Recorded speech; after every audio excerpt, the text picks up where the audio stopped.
스위치 문을 봅시다.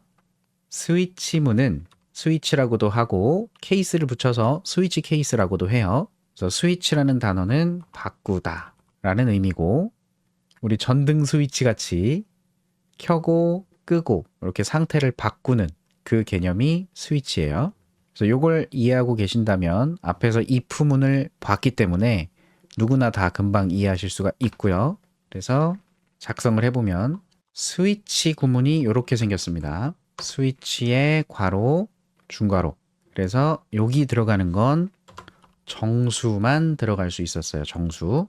왜냐? 스위치는 바꿔주는 건데 뭘 바꿔주냐면 코드의 실행 흐름을 바꿔주는 거라서 케이스 뒤에 어떤 상수를 쓸 수 있었습니다. 상수. 그래서 여기 쓸 수 있는 상수가 이런 거예요. 상수 1, 2 정수값으로 케이스 이런 식으로 정수만 된다고 했는데 문자는 왜 쓸 수 있냐? 홀다운표로 문자 하나를 감싸 놓으면 얘는 차형입니다. 차. 프리미티브한 자료형 중에 차형 2바이트 크기를 갖고 문자를 표현하는 숫자가 들어있는 녀석이에요. 그래서 얘도 결국은 숫자입니다. 그래서 쓸 수 있었던 거고, 그러면 각각의 케이스의 역할은 코드를 이렇게 그냥 작성해 두는 거고요. 코드는 보기 좋게 편한 대로 작성하시면 돼요. 이렇게 작성해도 되고, 엔터를 쳐서 다음 거에다가 이렇게 작성을 해도 되고, 여러 줄을 쓰셔도 되고 아무 상관없습니다.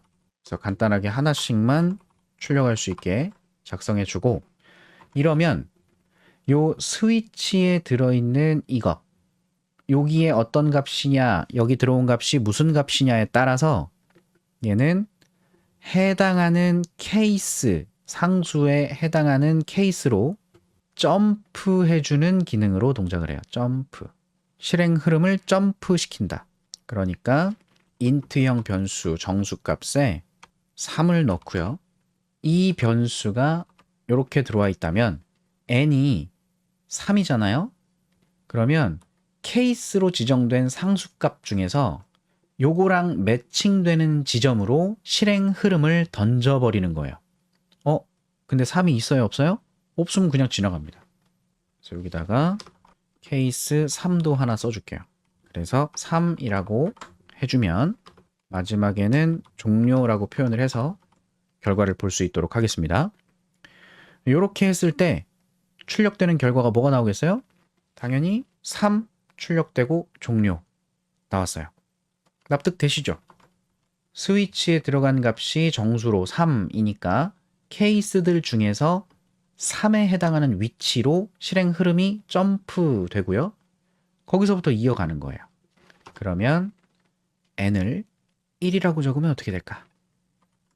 n을 1이라고 적으면, 실제로 강의할 때 여쭤보면 다들 이거 얘기하죠. 이거 1, 2개가 나옵니다 라고 이야기를 하십니다. 보통.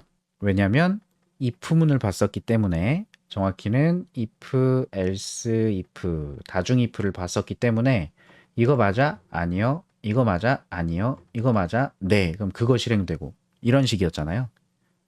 그러다 보니까 스위치를 만나셨을 때에도 이 예제를 보고 1이니까 여기로 간다며, 그럼 이거 실행되는 거 아니냐 라고 예상을 하시죠. 근데 실제로 실행을 해보면 이렇게 돼버리는 거예요. 1, 1, 2가 3 종료 다 나와버리죠. 왜냐하면 스위치 구문은 여기 들어간 값이 if처럼 어떤 조건에 해당되는 게 아니고요. 이 상수 케이스, 이 케이스에 해당하는 지점들로 실행 흐름을 점프만 시켜주는 역할을 해요. 스위치만 해주는 거예요. 스위치만. 그래서 1이라고 하면 1이니까 1에 해당하는 스위치 케이스로 가겠죠. 그리고 나면 스위치가 할 일은 다 한 겁니다. 그래서 그냥 쭉 실행되는 거예요. 납득하실 수 있겠죠? 이게 기본 동작입니다. 그래서 스위치 케이스를 어떤 식으로 많이 쓰냐면, 사용하게 되면 케이스마다, 사실 여러분 눈에 케이스가 이렇게 붙어 있는데 이 코드만 생각해 보세요. 이 소스 코드에 구간을 만들어 놨다라고 생각할 수 있을까요? 구간. 여기, 여기, 여기, 여기. 이렇게 구간을 만들어 놓고 스위치에 들어온 값이 무엇이냐에 따라서 어떤 구간의 내용부터 실행할 건지를 선택해 주는 거다. 이렇게 보시면 아주 쉽죠. 구간. 그래서 이거를 지금처럼 1일 때 요것만 실행시키고 싶다. 그렇게 나눌 수 있을 거 아니에요? 그때 사용되는 키워드가 브레이크라는 키워드입니다. 저 처음에 이 코딩 공부할 때 이 브레이크라고 써 있는 거 보고 브레이크. 자동차 브레이크 있잖아요. 멈추는 거. 이거 지금 동작이 그렇지 않습니까? n이 1이니까 케이스 1로 스위치 시켜줄 거예요. 그럼 그때부터 실행이 되는데 브레이크를 만나면 더 진행되지 않고 넘어가거든요. 실행해 볼게요. 1만 나오고 종료가 돼요. 이렇게 돼요. 그럼 이걸 보고 자동차 브레이크? 이렇게 생각했었거든요. 근데 무슨 자동차 브레이크야. 이래서 영어를 공부해야 된다고요. IT는 용어만 이해해도 절반 이상 간다고 보거든요. 브레이크의 뜻이 뭐 이렇게 나오네요. 명사, 체육에서 뭐 이렇게 나오는 것도 있는데 브레이크는 뭐 다들 영어 잘 하실 거니까 낱말사전 이렇게 나오네요. 브레이크, 깨다, 부수다, 브로큰, 부시는 거더라고요. 부시는 거. 그러니까 지금 실행 흐름이 진행되고 있었는데 스위치가 흐름을 이렇게 던져줬잖아요. 그럼 그 흐름이 진행이 되다가 그 흐름을 부셔버리는 거예요. 스위치의 흐름을. 자동차 브레이크는 다르더라고요. 이게 브레이크더라고요. 진짜. 저만 바보였던 거죠. 그래서 이 브레이크라는 키워드를 사용하면 스위치가 바꿔놓은 실행 흐름을 부셔버릴 수가 있어서 각각의 케이스가 끝나는 부분에다가 브레이크를 갖다 박아 놓을 수가 있습니다. 이러면 n에 들어간 값이 1일 때는 이 케이스의 내용만 실행될 거고 마찬가지 가라면 가에 해당하는 케이스만 실행이 될 수 있겠죠. 그럼 요걸 보시면 여러분은 이거 if else if 똑같지 않아요? 결과적으로는 동작은 다르지만. 그래서 스위치가 어떻게 동작되는지만 이해하시면 된다 라는 거고, 키워드를 하나 더 드리는데 디폴트라는 키워드가 있습니다. 디폴트, 예상이 되죠. 얘는 스위치가 바꿔주고자 하는 케이스가 없을 때 실행될 코드를 담아두는 부분이에요. 그래서 제가 여기다가 뭐 111을 갖다 넣었다. n이 111이다. 케이스 중에 111에 해당하는 게 없죠. 그때 실행시켜주고 싶은 게 있다면 디폴트에다가 적어주면 됩니다. 요게 스위치 케이스의 기본적인 동작이고요. 한 가지 더 추가를 좀 하면 정수만 된다 그랬잖아요. 근데 문자열도 됩니다. 문자열. 안녕. 이런 식으로. 그러면 n이 안녕일 때, 이거 쌍따옴표니까 문자열, 스트링이잖아요. 스트링으로 쓸 수도 있어요. 여기다가 두 가지만 쓰죠. 디폴트도 굳이 쓸 필요 없으니까 간단하게.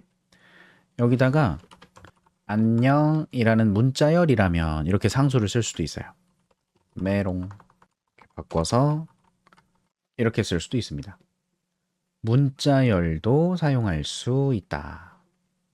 문자열을 스위치 구문에서 사용할 수 있는 이유도 사실 더 들어가면 있는데 그건 이제 클래스 내용을 좀 보고 나서 설명을 드려야 되는 거라서 그냥 그렇다. 문자열을 이용해서도 스위치 케이스를 사용할 수 있다. 이렇게 받아들이시면 됩니다.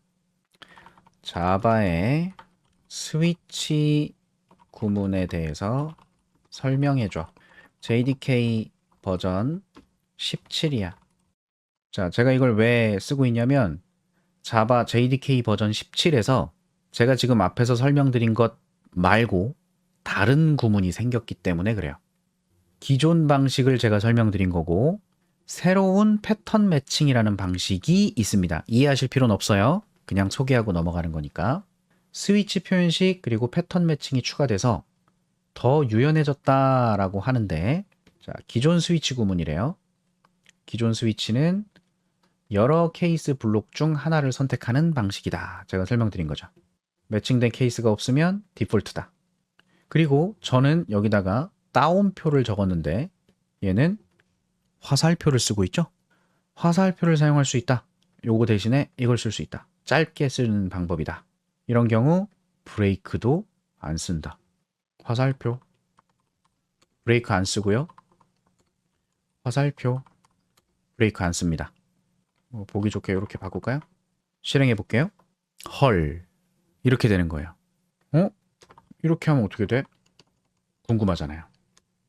어떻게 돼요? 에러 나죠. 신텍스 에러. 중괄호로 묶었어요. 중괄호로 묶으니까 어떻게 돼요? 실행, 돌아가죠. 이 구문이 추가가 된 겁니다. 그리고 스위치 표현식 자바 12 버전부터는 값을 반환할 수 있대요. 스위치 자체에서. 돌아버리겠다니까요. 버전이 올라가면서 이런 구문들이 되게 많이 추가가 됐어요. 그래서 제가 지금 이번 강의도 자바 17을 사용하고 있는 겁니다. 저도 공부할 겸. 이게 혼자서 책 보고 이런 거 뒤져보고 하면서 이런 게 있구나 하고 끝내는 거랑 저처럼 이렇게 설명을 하면서 누군가한테 이렇게 정리하는 이런 행위를 하는 거랑 공부가 완전히 다르거든요. 저 이거 혼자서 다 공부해봤던 건데 기억이 잘 안 나요. 그래서 GPT 활용하면서 지금 이렇게 라이브로 강의하면서 써먹고 있는 거예요. 여러분도 그래서 공부하시고 나면 혼자서 설명하고 정리하는 작업을 하시면 굉장히 좋습니다. 그래서 자바 12 버전부터는 스위치에서 값을 반환할 수 있었는데 17에서도 이게 확장이 됐다. 뭐 이렇게 얘기가 나오네요. 그래서 요거 예시 보면 지금 잘 이해 못하셔도 괜찮은데 어쨌든 스위치 구문을 쓰는데 day라는 값이 무엇이냐에 따라 해당 케이스가 지정이 되겠죠.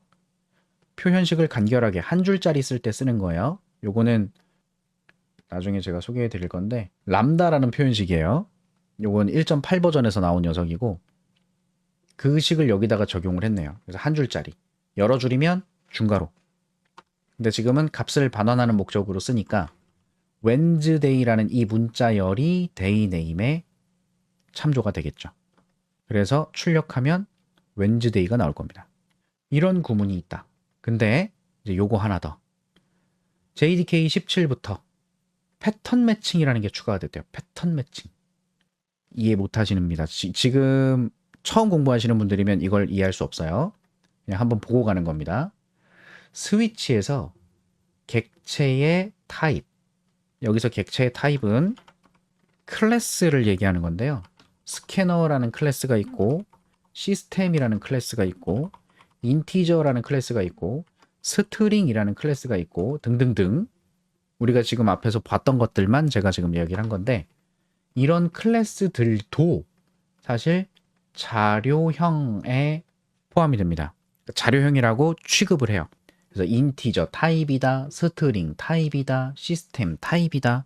마치 인트형, 롱형, 플로트형 이런 자료형을 이야기하는 것처럼 클래스 자료형들이라고 이야기를 합니다.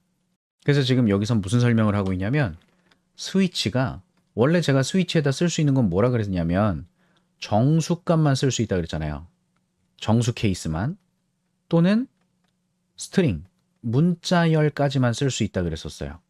근데 그게 확장되어서 어떤 객체를 이용해서 그 객체가 케이스, 인티저 타입이냐, 스트링 타입이냐, 아니면 타입이 널이냐, 아니면 타입을 이 케이스에 매칭되는 게 없냐, 타입이 이 케이스에 매칭되는 게 없냐, 이런 식으로 해서 어떤 값을 반환하게끔 만든 겁니다. 여기서 값을 반환한다는 것도 사실 지금 시점에 여러분이 메서드, 함수의 개념을 모르실 거기 때문에 리턴이라는 개념을 설명할 수가 없는 시점이긴 해요. 물론 지금 시청하고 계시는 분들은 해보셨기 때문에 무슨 얘기하는지 아시겠지만 만약에 정말로 처음 공부하시는 분들이라면 지금 이 얘기는 이해할 수 없는 시점이죠. 그래서 그냥 자료형이 어떤 자료형인지 그걸 케이스로 구분할 수 있는 기능이 있구나. 스위치에 그런 게 생겼구나 라고 그냥 눈으로 보고 귀로 듣고 넘어가시면 됩니다. 아마 직접적으로 사용하실 일이 생각보다 없을 건데 저는 강의를 해야 되는 입장이기 때문에 나중에 어거지로 예제를 좀 만들 거예요.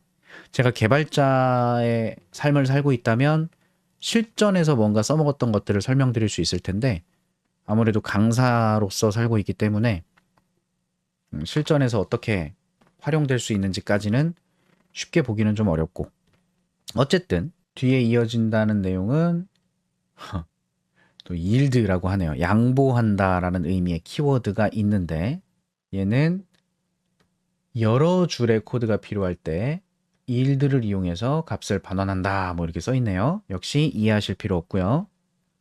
num이 2다. 스위치에 num을 넣었을 때 num이 2니까 케이스 2의 매치가 되겠죠. 여기에 중괄호가 있어요. 중괄호는 아까 말씀드린 것처럼 여러 줄이었죠.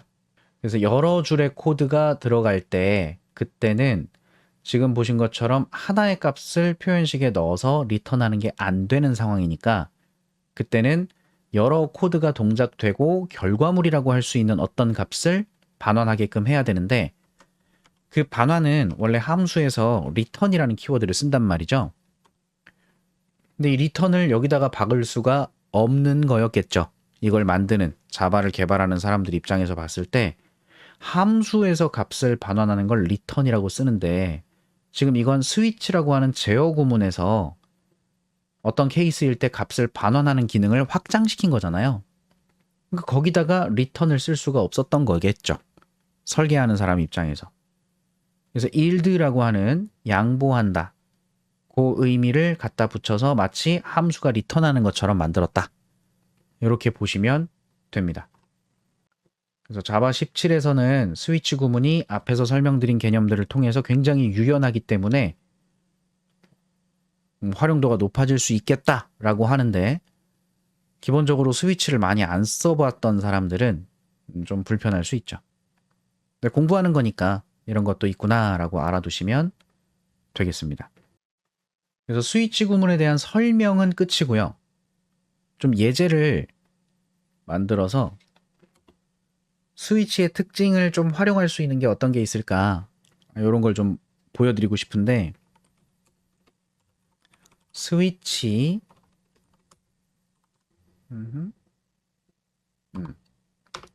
여러분 그거 아시죠?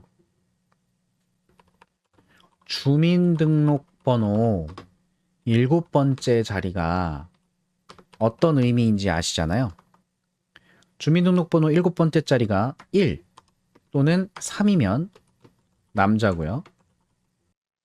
2 또는 4면 여자입니다. 이걸 구분하는 코드를 예제로 만든다고 해봅시다. 어떤 숫자가 있는데 그 숫자가 얼마인지에 따라서 자, 케이스 1이면 케이스 3이면 케이스 2면 케이스 4면 이렇게 볼 수 있죠. 1, 3, 2, 4 꼭 1, 2, 3, 4 순서대로 쓸 필요가 없고요. 그럼 이때 여기다가 남이라고 출력하는 걸로 하고 얘도 남 얘는 여 이렇게 볼 수 있을 것 같습니다. 그래서 숫자가 1일 때 남, 여 이해되시죠?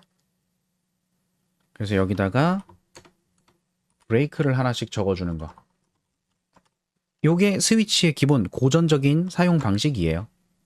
남 나왔고요.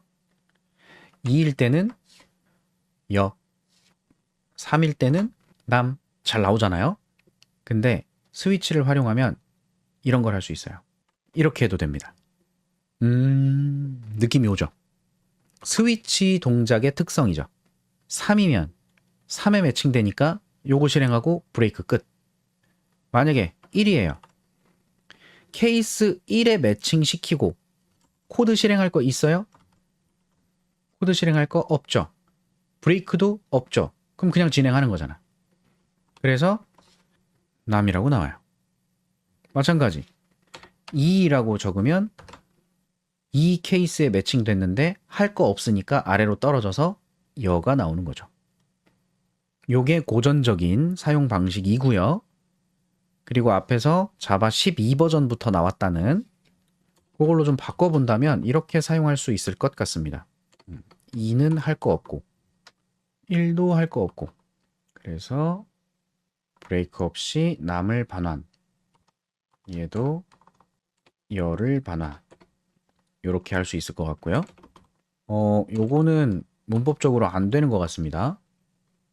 전통적인 방식처럼 쓰고 싶은데 남을 반환하고 열을 반환한다 이런 개념으로 해서 스트링으로 그냥 결과라고 쓰겠습니다.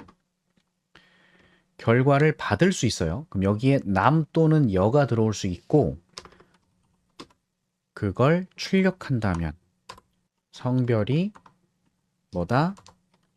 리절트다. 뭐 이렇게 볼 수가 있을 텐데 1, 3, 2, 4라고 하는 이 상황에서 1, 3번을 묶어주고 싶고 2, 4번을 묶어주고 싶은데 이게 안 되네요. 섞어 쓸 수가 없네요. 만약에 여기다 이렇게 해서 뭐 딱히 할 거 없지만 이렇게 써놓는다. 이것도 제대로 동작하지 않을 것 같아요. 그래서 이 부분은 동일하게 써줘야 될 것 같긴 한데 저 궁금하니까 GPT한테 물어봅시다. 이런 식으로 사용이 안 되는 건가? 라고 물어볼게요. 고전적인 방식에서는 위에서 흘러내려오는 거니까 연결해서 써먹을 수 있었는데 자바 17에서 스위치 표현식은 케이스마다 반드시 값을 반환하게끔 해야 된대요. 표현식을 썼으면 반드시 값이 세팅되어야 되는 거죠. 케이스 1, 3, 이 두 가지 남 이걸 하나로 묶을 수 없다. 그럼 어떻게 하냐? 케이스를 명확하게 지정할 수 있는데 이 두 가지를 묶는 방법으로 케이스를 이렇게 콤마로 적용할 수 있다고 하네요. 해보죠.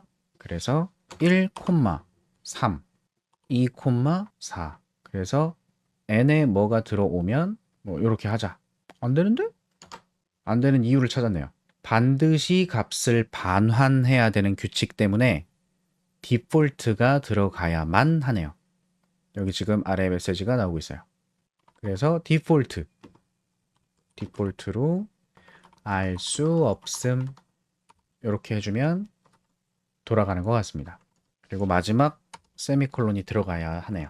왜냐하면 원래 고전적인 방식은 스위치부터 구문이 시작이기 때문에 그 구문의 중괄호가 끝나면 구문 끝이었는데 새로운 스위치 구문 패턴은 문법은 이렇게 값을 반환할 수 있기 때문에 똑같잖아요. 값을 대입한다 라는 문장이기 때문에 이제 문장 취급된 거죠. 그래서 이렇게 쓸 수 있겠다. 실행해 보면 잘 동작하네요. 그러니까 이렇게 문법들이 추가가 되면 이런 테스트를 해보면서 알고 넘어가야 되는 거겠죠. 이걸 언제 쓸진 몰라도 한 번쯤 만져보고 아 이런 식으로 쓸 수 있구나. 이런 문법이 추가된 거구나. 이렇게 보시면 되는 겁니다. GPT를 이런 식으로 간단하게 써먹으면서 공부하실 수 있겠죠.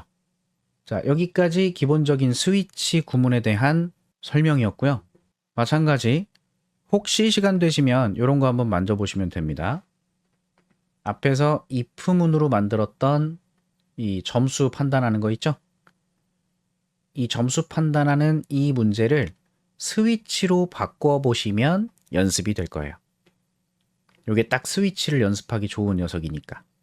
그래서 여기까지 스위치에 대한 설명